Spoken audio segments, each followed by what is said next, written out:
इमरान खान साहब सऊदी अरब पहुंचे हुए हैं, मुझे नहीं पता नहीं कि सऊदी अरब से वो क्या निकालेंगे, उस दौरे से क्या नहीं निकालेंगे। उन्होंने तबाह कर दिया है मुल्क, बर्बाद कर दिया है मुल्क। माफ़ी चाहते हैं सर, हम तो इस पाकिस्तान के लिए भौंकते हैं, हम आपके लिए नहीं भौंकते, किसी और के लिए नहीं भौंकते, पाकिस्तान के लिए भौंकते हैं। और वो पेट से थोड़ी जगह खाली हुई है तो उन्हीं इदारों की तारीफें शुरू कर दी पे पहुंच रहा है। सईद काजी साहब, चीजों को चलाना होता है ना, घर का बजट यार, मैं कह रहा हूं नायल हुकूमत है। पूरी दुनिया में पाकिस्तान का मजाक उड़वा रहे हैं आप लोग।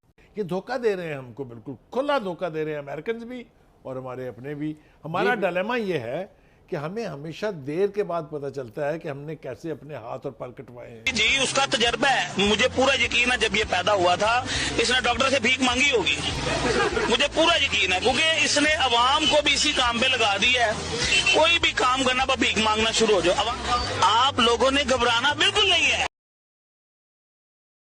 एक मुआहदा हुआ है दुबई गवर्नमेंट का, जो मकबूजा कश्मीर की लोकल इंतजामिया भारत के साथ ही कह लें, एक एमओयू पे दस्तखत किए हैं दुबई गवर्नमेंट ने। और इस एमओयू में वो क्या करेंगे कि एक मैसिव डेवलपमेंट वहां पर जो दुबई गवर्नमेंट है वो करनी चाह रही है। ये बहुत बड़ी एक डेवलपमेंट है जिसका ये मतलब है कि एटलीस्ट दुबई गवर्नमेंट या यूएई जो है अब बज़ाहिर कश्मीर को कोई डिस्प्यूटेड टेरिटरी शायद वो तस्वुर नहीं करते। ये पाकिस्तान की सिफारती सतह पर बहुत बड़ी नाकामी है और भारत की बहुत बड़ी कामयाबी। जय हिंद, स्वागत है आप सबका दी तथ्य न्यूज़ में। साथियों, पाकिस्तान में हम देखें तो कॉमेडी शो वगैरह इतने कोई दुनिया के फेमस नहीं है। क्यों? क्योंकि जितने उनके देश के कॉमेडियन हैं वो सबके सब, और जो इतने उनके देश के कॉमेडियन से बढ़ के कह लें रोस्टर, जो बेइज्जती मारने वाले लोग हैं कॉमेडी के नाम पे, वो सब के सब शिफ्ट होके चले आए हैं पाकिस्तानी मीडिया में और सब के सब एंकर बन के बैठे हैं।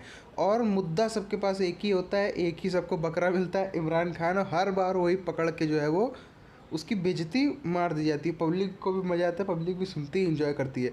साथियों, अब जो है, और वो काम भी ऐसे करता है, जो ये कटोरा खान साहब हैं, ये पहुंच गए हैं दोबारा से सऊदी। पिछली बार ये गए थे ईद के मौके पर, तब तो जो है उनको ईदी के नाम पे चावल की बोरियां मिल गई थी।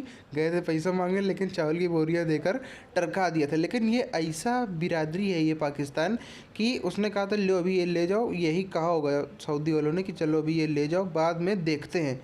तो ये वो देखते हैं जो इग्नोर, सीधे गंदी बेइज्जती मारने वाला जो होता है ना इग्नोर, उसको समझ नहीं पाया। उनको लगा नहीं नहीं नहीं, कुछ महीने बाद अभी जो ये चावल आया है इसकी बिरयानी बना खाओ, जो पैसा भी बड़ा आएगा। तो अब जो है उसी खराब में पहुँचे, लेकिन क्या होने वाला है वो अब तो पता चलेगा। फिर तो कुछ झुंझुना लेके चले आएंगे। और दूसरी तरफ इंडिया इतने बड़े डेवलपमेंट कर रहा है। साथियों, पूरी चीज़ क्या उसकी तरफ चलते हैं, चैनल को सब्सक्राइब करके बेल आइकन दबा लें। भाई साहब, ये जो life at A stand still हुई हुई है एक मुल्क के अंदर, अजीबोगरीब कैफियत है। लाहौर बंद है, इस्लामाबाद बंद है, जो जीटी रोड है उसके ऊपर ट्रैफिक के अजीबोगरीब मसाइल हैं। ये जो एक मजहबी तंजीम जो उनके प्लान्स हैं वो मेरे ख्याल से बहुत सीरियसली लेने की ज़रूरत है। उसको हम ये धोखा दे रहे हैं हमको, बिल्कुल खुला धोखा दे रहे हैं अमेरिकन भी और हमारे अपने भी। हमारा डिलेमा ये है कि हमें हमेशा देर के बाद पता चलता है कि हमने कैसे अपने हाथ और पैर कटवाए हैं। दूसरी चीज़, ये लोग ये चाहते हैं कि किसी तरीके से कि पाकिस्तान को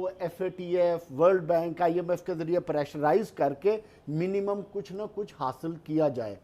तीसरी चीज़ फ़ज़ाए हदूद के हवाले से, फ़ज़ाए हदूद या किसी भी इंटेलिजेंस शेयरिंग के हवाले से। इंटेलिजेंस पाकिस्तान ऑलरेडी इंटेलिजेंस तो कर रहा है ना वो, तो ये हमारी बहुत बड़ी एक नाकामी है फॉरेन पॉलिसी के एतबार से, और जो मोदी गवर्नमेंट है उसकी बहुत बड़ी कामयाबी है। साथियों, फिलहाल अगर हम देखें तो पहले तो ये सब इसी बात से परेशान है कि 24 तारीख को यानी कि आज जो है वो पाकिस्तान इंडिया का क्रिकेट मैच है। सबसे पहले इनको ये बात पता है कि आज कौन सी टीम हारने वाली। इसी वजह से ही पाकिस्तानी अभी सही जो है वो रोने का बहाना ढूंढने के लिए जो है ये सऊदी वगैरह की न्यूज़ से कवर करने की कोशिश कर रहे हो। दूसरी चीज़ साथियों ये है कि जो ये कटोरा खान साहब हैं ये पहुंच गए हैं सऊदी। पहले भी ये इनका ही चलता रहा, वो सब आप जानते ही खबर कैसे पहले होता रहा, ये गोली टिका दी गई इनको। अब जो ये फिर से पहुँचे हैं, फिर से इनके बाद वहाँ पे कुछ होना नहीं, गोली टिकाई जाएगी, इग्नोर मारा जाएगा गंदी तरीके से। लेकिन ये खाली जो है थोड़ा बहुत घूम के फ़ोटो खिंचा के चले आएंगे अपने देश में, बताएंगे कि नहीं साहब जो हमारे वज़ीर आज़म साहब हैं बहुत ही मेहनत कर रहे हैं।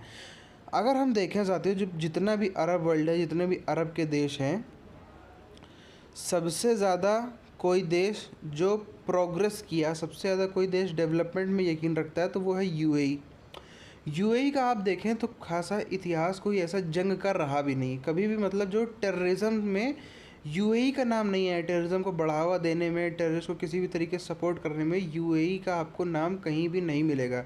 यूएई ने जो है अपनी हमेशा मेहनत से करके दुबई जैसा शहर उन्होंने बताया, जो कि one of the finest city हो गया है पूरी दुनिया का। तो उनकी जो है वो हमेशा से एक वो मंशा रही है बिज़नेस के ऊपर। अब जो है वो क्योंकि यूएई इन्वेस्ट कर रहा है कश्मीर में, तो जाहिर सी बात है इन लोग को सबसे पहले तो इसी बात से मिर्ची लगी कि कोई एक मुसलमान देश है वो कैसे मान रहा है कि कश्मीर इंडिया का हिस्सा है, जो कि कश्मीर भी इंडिया का हिस्सा है। और जल्दी ही इन लोग को तो तब तो इन बेचारों को क्या होगा जब पीओके में भी इंडिया अपनी बिल्डिंगें बनाएगा, सब कुछ करेगा कब्जा करने के बाद, तब तो इनका बेचारों क्या होगा कब्जा वापस लेने के बाद अपना इंडिया, तब तो शायद ये लोग जो है वो अपने ऑफिस से कूद पड़े। फिलहाल साथियों जो चीज़ है वो ये है कि कश्मीर में डेवलपमेंट का जो है वो बहुत ही बड़ा एक अपॉर्चुनिटी है, जिसको इंडिया अगर अच्छे से करता है। लेकिन ये इंडिया को ये भी चीज़ ध्यान रखनी चाहिए इंडिया की सरकार को कि वहाँ पर कोई भी देश विरोधी ताकत वाले जो भी देश विरोधी टाइप के लोग हैं उनका वहाँ पर किसी भी तरीके से फ़ायदा नहीं होना चाहिए। ये सरकार की जिम्मेदारी से सोचने की ज़रूरत है। इसके बाद हम देखें तो पहली बात तो इनकी जो देश है वो कानून व्यवस्था में सिर्फ़ और सिर्फ पूरी दुनिया में अफ़गानिस्तान से ऊपर है, और दुनिया का चौथा सबसे महंगा आमदनी के हिसाब से अगर हम देखें तो जिस देश में सबसे ज़्यादा महंगाई है, जो महंगाई का पहाड़ जिसकी जनता पे सबसे ज़्यादा टूटता है, वो पाकिस्तान उस स्थिति में पहुंच गया है। और जो है ये लोग कहाँ घूम रहे हैं, इनके वज़ीर आज़म जो हैं वो वहाँ घूम रहे हैं। अच्छा, अब दूसरी चीज़ है जो ये रोते रहते हैं पाकिस्तानी मीडिया वाले कि पहले हमारे प्रधानमंत्री ने कहा कि हम अड्डे नहीं देंगे, अभी जो है पुराना वाला तो आप सब छोड़ दो, जो अभी रिसेंट वाला अड्डे की जो बात चल रही है उस पर, और फिर से खबर आई कि लो फिर से अड्डे दिए जा रहे हैं।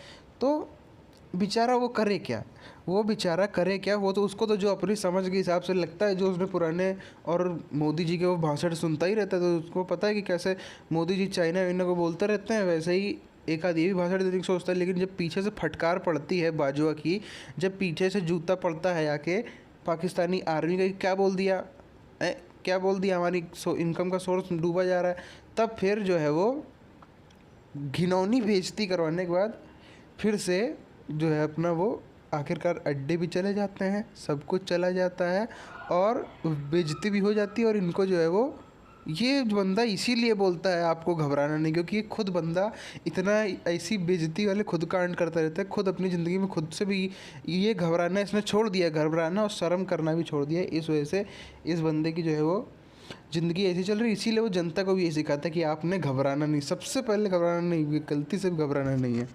तो साथियों फ़िलहाल इस वीडियो को यहीं पर ख़त्म करते हैं, मिलेंगे आपसे अगले वीडियो में। आप सब चैनल को सब्सक्राइब करके बेल आइकन दबा लीजिए। तब तक के लिए जय हिंद।